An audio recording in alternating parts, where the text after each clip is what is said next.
Assalamualaikum warahmatullahi wabarakatuh.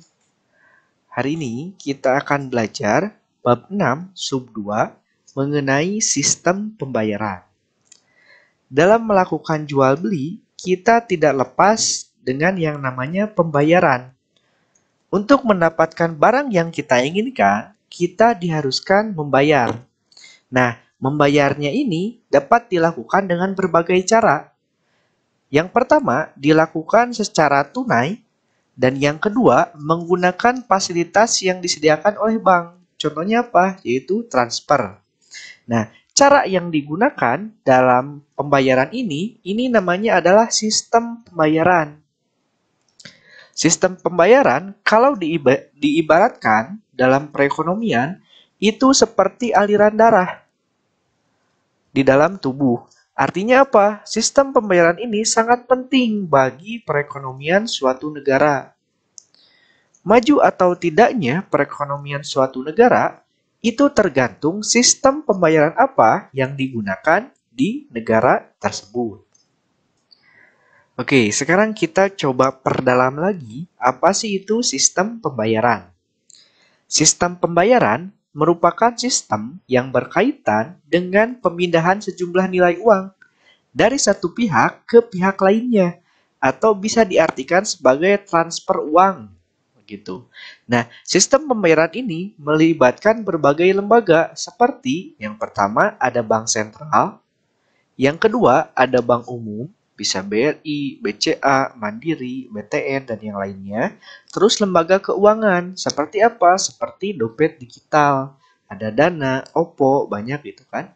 Nah, secara luas, sistem pembayaran adalah sistem yang mencakup seperangkat aturan, lembaga, dan mekanisme yang digunakan untuk melaksanakan pemindahan dana guna memenuhi suatu kewajiban yang timbul dari suatu kegiatan ekonomi. Sistem pembayaran dibentuk oleh beberapa komponen. Yang pertama adalah alat pembayaran. Setiap transaksi pasti memerlukan alat pembayaran karena kita kan bukan zaman lagi barter gitu kan. Nah, alat pembayaran ini harus memenuhi standar fisik, bentuknya, hukum, dan peraturan. Nah, yang memenuhi itu semua ada dua. Yang pertama, ada alat pembayaran tunai atau biasa disebut uang kartal. Bentuknya adalah uang logam dan uang kertas. Nah, yang kedua, ada alat pembayaran non-tunai. Nah, ini bisa melalui kartu, bisa itu debit, kredit, kartu ATM, cek, biliet giro, uang elektronik, dan juga lain-lainnya. Yang kedua, ada saluran pembayaran. Nah, saluran pembayaran ini adalah kartu ATM, kartu debit, kartu kredit. Nah, selain itu juga bisa melalui petugas teller, ATM, mobil banking, dan juga phone banking. Untuk melakukan apa? Untuk melakukan sistem pembayaran ataupun perpindahan dana secara cepat dari satu pihak kepada pihak lainnya. Nah, untuk lembaga yang memproses sistem pembayaran, yang pertama ada Bank Indonesia. Ini adalah bank sentral yang ada di negara kita. Yang kedua ada KSEI atau PT Kustodian Sentral Efek Indonesia. Yang ketiga ada penyelenggara keliling atau pembayaran menggunakan kartu atau biasa disingkat APMK. Yang terakhir ada sistem transfer dana antar bank. Nah, sistem ini memproses berbagai instrumen pembayaran sehingga memiliki banyak variasi. Faktor penting yang mempengaruhi pengoperasian sistem transfer dana antar bank adalah teknologi, telekomunikasi, dan lain-lainnya. Peran sistem pembayaran dalam perekonomian. Nah, sistem pembayaran sudah kita ibaratkan seperti aliran darah di dalam tubuh manusia. Kalau kita jabarkan lagi, peran sistem pembayaran yang pertama adalah menjamin kelancaran pasar sebagai tempat transaksi. Karena sistem pembayaran ini adalah cara yang digunakan untuk membayar. Yang kedua, memungkinkan spesialisasi produk bagi produsen. Ketiga, membantu menentukan seberapa besar efisiensi transaksi dilakukan dan diselesaikan. Karena sistem pembayaran ini ada beberapa pilihan. Contohnya seperti tunai dan non-tunai. Nah, bagi transaksi kecil mungkin bisa kita lakukan dengan tunai, tapi bagi transaksi besar khusus yang seperti puluhan juta ataupun sampai ratusan juta, ini akan membantu mengefektifkan gitu kalau menggunakan sistem pembayaran yang dilakukan secara non-tunai. Keempat, mempengaruhi tingkat dan laju pertumbuhan ekonomi dan efisiensi pasar keuangan. Nah, dengan berbagai macamnya sistem pembayaran, ini akan membantu menumbuhkan pertumbuhan ekonomi gitu. Jadi semakin cepat uang berputar di masyarakat karena mudahnya cara membayar, maka pertumbuhan ekonomi juga akan ikut meningkat gitu. Yang kelima, menjadi elemen penting infrastruktur keuangan untuk mendukung stabilitas sistem keuangan. Karena apa? Karena untuk melihat stabilitas sistem keuangan, ini bisa dilihat dari transaksi yang dilakukan menggunakan sistem pembayaran. Keenam, menjadi saluran atau channel utama transmisi kebijakan moneter untuk mendukung kebijakan pengendalian moneter yang lebih efektif dan efisien. Jadi mempermudah melakukan pengendalian moneter. Yang ketujuh, mendukung efisiensi dan efektivitas fungsi intermediasi lembaga keuangan. Nah, pengertiannya nanti ada di note, makanya Bapak selalu arahkan untuk menggunakan WPS, membuka PPT-nya. Yang kedelapan, mendorong mobilitas aliran dana secara lebih cepat melalui layanan sistem pembayaran yang lebih beragam. Peran Bank Indonesia dalam sistem pembayaran. Peran Bank Indonesia ini ada 5. Yang pertama itu sebagai regulator, yaitu sebagai pembuat peraturan untuk kelancaran sistem pembayaran. Yang kedua, sebagai pemberi izin, yaitu memberikan izin kepada pihak mana saja yang dapat terlibat dalam sistem pembayaran. Yang ketiga, sebagai pengawas. Nah, dilakukan terhadap proses pembayaran ataupun aktivitas para pelaku yang terlibat dalam sistem pembayaran. Yang keempat, sebagai operator. Nah, dalam hal ini, Bank Indonesia menyediakan fasilitas sistem pembayaran nasional berupa BI-RTGS dan sistem keliling nasional. Nah, khusus untuk BI-RTGS dan sistem keliling nasional, ini adalah pengalihan dana secara non-tunai. Kita akan perdalam dalam slide selanjutnya. Yang kelima, sebagai fasilitator. Nah, Bank Indonesia memfasilitasi pengembangan dalam sistem pembayaran oleh industri yang bergerak di sektor jasa keuangan. Cara melakukan pembayaran itu ada 2. Yang pertama dilakukan secara tunai, yaitu menggunakan uang kartal. Bentuknya yaitu uang kertas dan uang logam. Nah, selain dilakukan secara tunai, ada juga yang dilakukan secara non-tunai. Nah, penyelenggaraan sistem pembayaran non-tunai oleh Bank Indonesia ini ada 2 bentuk. Yang pertama namanya ada sistem BI-RTGS atau Real Time Gross Settlement. Yang kedua ada sistem keliling. Nah, ini keduanya merupakan cara yang digunakan untuk perpindahan dana dari satu orang kepada orang lainnya. Dengan kata lain seperti transfer lah gitu. Nah, BI-RTGS ini digunakan untuk transfer dana yang lebih dari 100 juta, sedangkan sistem keliling digunakan untuk dana yang kurang dari 100 juta.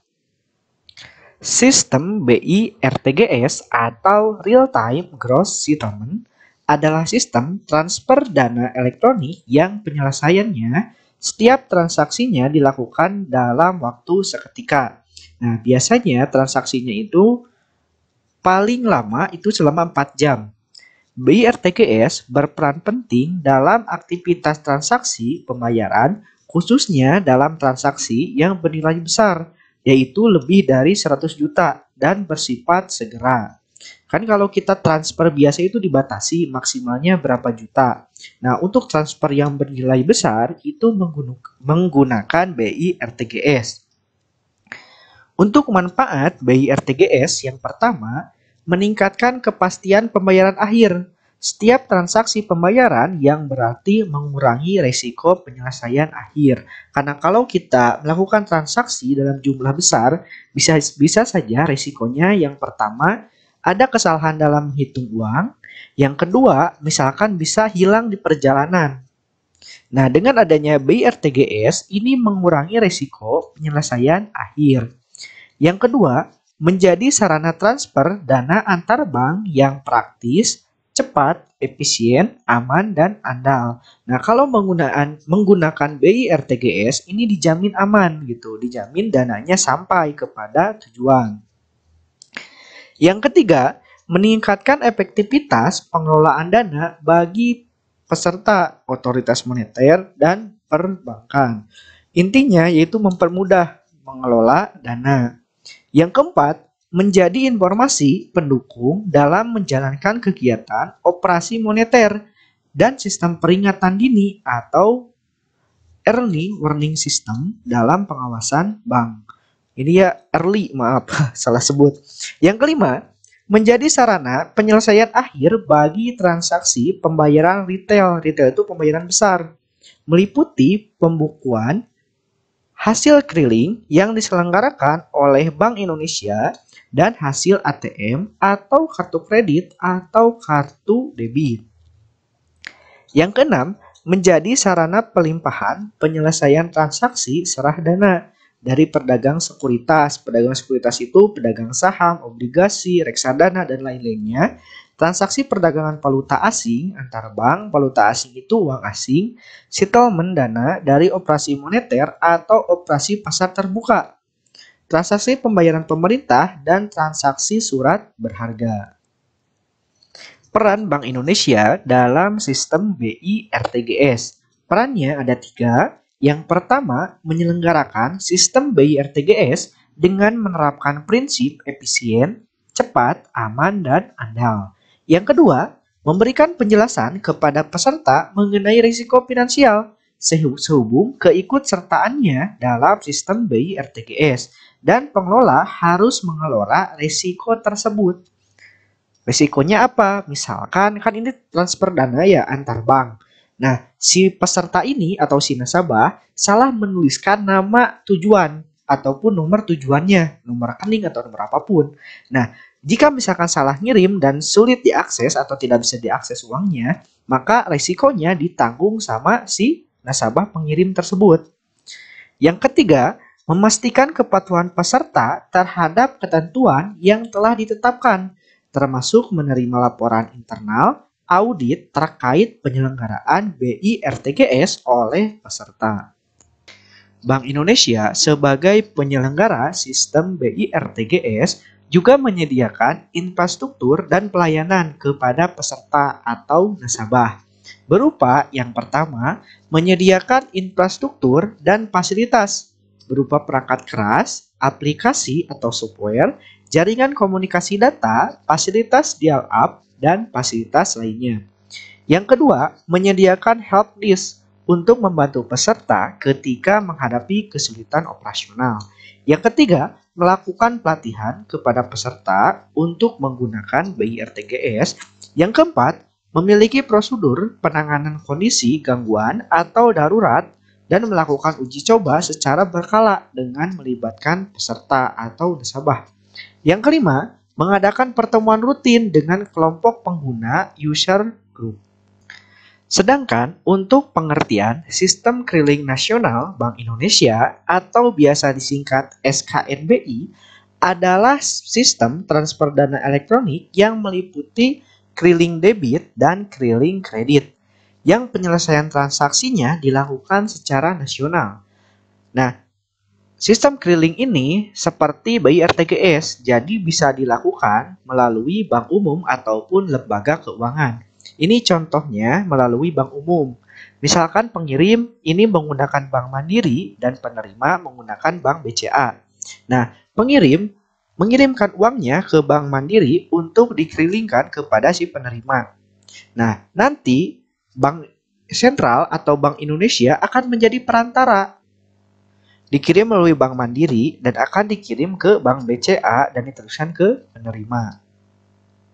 Sejak dioperasikan oleh Bank Indonesia sejak tahun 2005, SKNBI atau Sistem Keliling Nasional Bank Indonesia berperan penting dalam pemrosesan aktivitas transaksi pembayaran, khususnya untuk memproses transaksi bernilai kecil atau retail, yaitu transaksi di bawah 100 juta.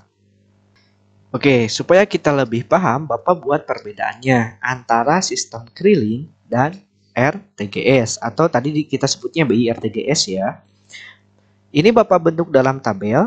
Yang pertama adalah eksekutornya. Eksekutor, kalau tadi kita gambarkan dalam keliling, itu seperti perantara atau yang melakukannya gitu. Untuk mengirim uang atau mentransfer uang, kita bisa melalui bank umum, kita bisa melalui lembaga keuangan, tapi tetap yang melakukannya, perantara eksekutornya, itu baik keliling ataupun RTGS itu sama-sama Bank Indonesia. Untuk penyelesaian akhir, untuk sistem keliling itu jam 10, jam 12, jam 2, jam 4 secara bersamaan. Sedangkan untuk RTGS itu setiap saat hari kerja. Nah, untuk sarana atau prasarananya, untuk keliling itu kantor cabang, mobil banking, ataupun internet banking. RTGS sama kantor cabang, mobil banking, dan internet banking. Terus untuk minimal transfernya, untuk keliling itu biasanya ratusan ribu. Untuk RTGS itu minimumnya lebih besar dari 100 juta. Jadi soalnya untuk BI RTGS itu digunakan untuk transaksi-transaksi besar. Sedangkan untuk maksimalnya, maksimal transfer, untuk keliling itu batas transaksi maksimal adalah 10 juta per hari. Sedangkan untuk BI RTGS, batas transaksi maksimal adalah 200 juta per hari. Nah, sekarang ke biaya transfernya. Untuk sistem keliling, biaya transfernya itu 5.000 sampai 15.000, sedangkan untuk RTGS biaya transfernya 25.000 sampai 50.000. Untuk proses transfer dari pengirim ke penerima, itu untuk keliling waktu transfernya 2 sampai 3 hari. Jadi tidak bisa cepat nih, agak lama untuk sistem keliling. Sedangkan untuk BI RTGS biasanya membutuhkan waktu sekitar beberapa jam. Biasanya sekitar 4 jam. Untuk pertemuan sekarang, Bapak cukupkan sekian. Terima kasih. Wassalamualaikum warahmatullahi wabarakatuh.